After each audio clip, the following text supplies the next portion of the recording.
Hey guys, it's RagingRaptor here, and today I'm going to tell you something about our upcoming Tier 7 British premium heavy tank, the FV201 A45.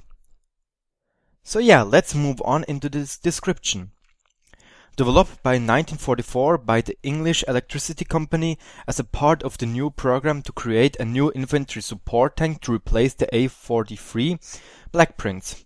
The tank was never accepted in service due to the change in the concept of tank forces, but it served as a basis on the creation of post-war heavy tanks. So yeah, basically, this tank has 1500 hit points, an engine power of 800 horsepower and a weight of 55 ton. This gives it a power to weight ratio of 14.32 HP per ton, which is for a heavy good. But yeah, it's good, I would say, but not that good. The maximum speed forward is 31 kilometers and backwards 16 kilometers per hour. The hull traverse is 28 degrees per second and the turret traverse 37 degrees. And the terrain resistance is not that good with 1.1, 1.3 and 2.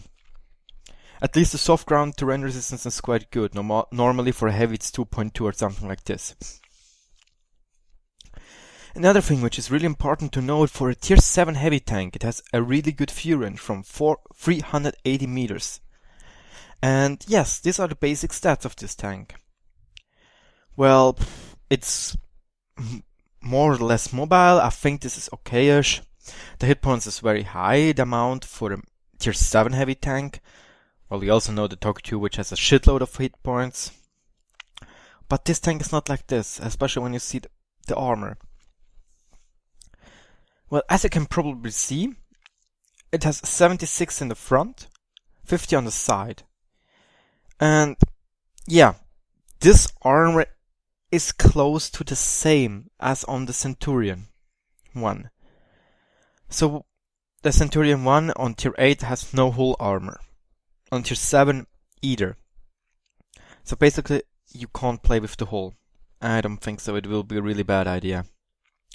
In return, the turret is really good with 152 mm of frontal armor, and this turret armor can withstand tier 7 tank shells easily, I think. In return, the turret side armor of 88.9 isn't that good, but at least also the back turret is also 88 mm. But still, I think when you want to be good with this tank, go hull down. That's my only advice. And yeah, the other advice is, let's move on to the gun, because the gun is a 17-pounder gun.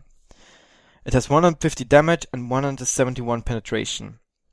The round of fire is 14.5 shots per minute and gives it a DPM of magnificent 2182. And the reload time is roughly 4.1 seconds. Yeah, as you also can see, the accuracy with 0.37 is fairly bad, and the aim time is really long with 2.2 seconds. And yeah, the depression of -8 is really good. So, but at the moment the gun doesn't really appeals to me.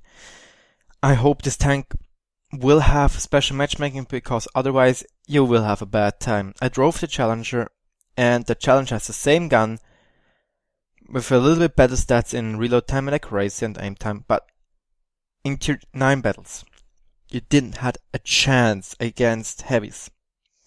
Even with gold ammunition. You were just fucked. I think it's a really poor choice for a tier 7 gun, in my opinion. The whole armor is nothing to say about, it's really bad as well. Yes, and those are my thoughts.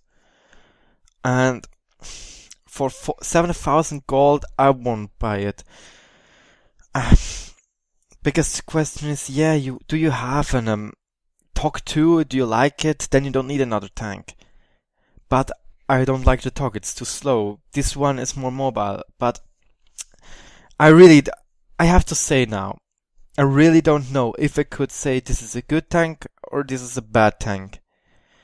It has some good stats, like the turret armor for going hull down, but the gun, for example, isn't that good. Of course, it's the same like on the Black Prince, but no. To be honest, I'm really not looking forward to this tank. And if you suggest it to somebody, if you really want a tier 7 British heavy tank, then will probably be good, especially with the hull down capacity. But the hull is really weak, so we will also have most of the time HE penetrations. And yeah, in my opinion, I can't really say if this is a really good tank or really bad tank. But yeah, I showed you the stats. I hope you liked it. If so, push the like button and make a comment what was good, what was bad. And otherwise, subscribe to my channel to see the latest World of Tanks news about the upcoming tanks, especially with my thoughts, if you want to hear them, of course. And yeah, as always, good luck on the battlefield.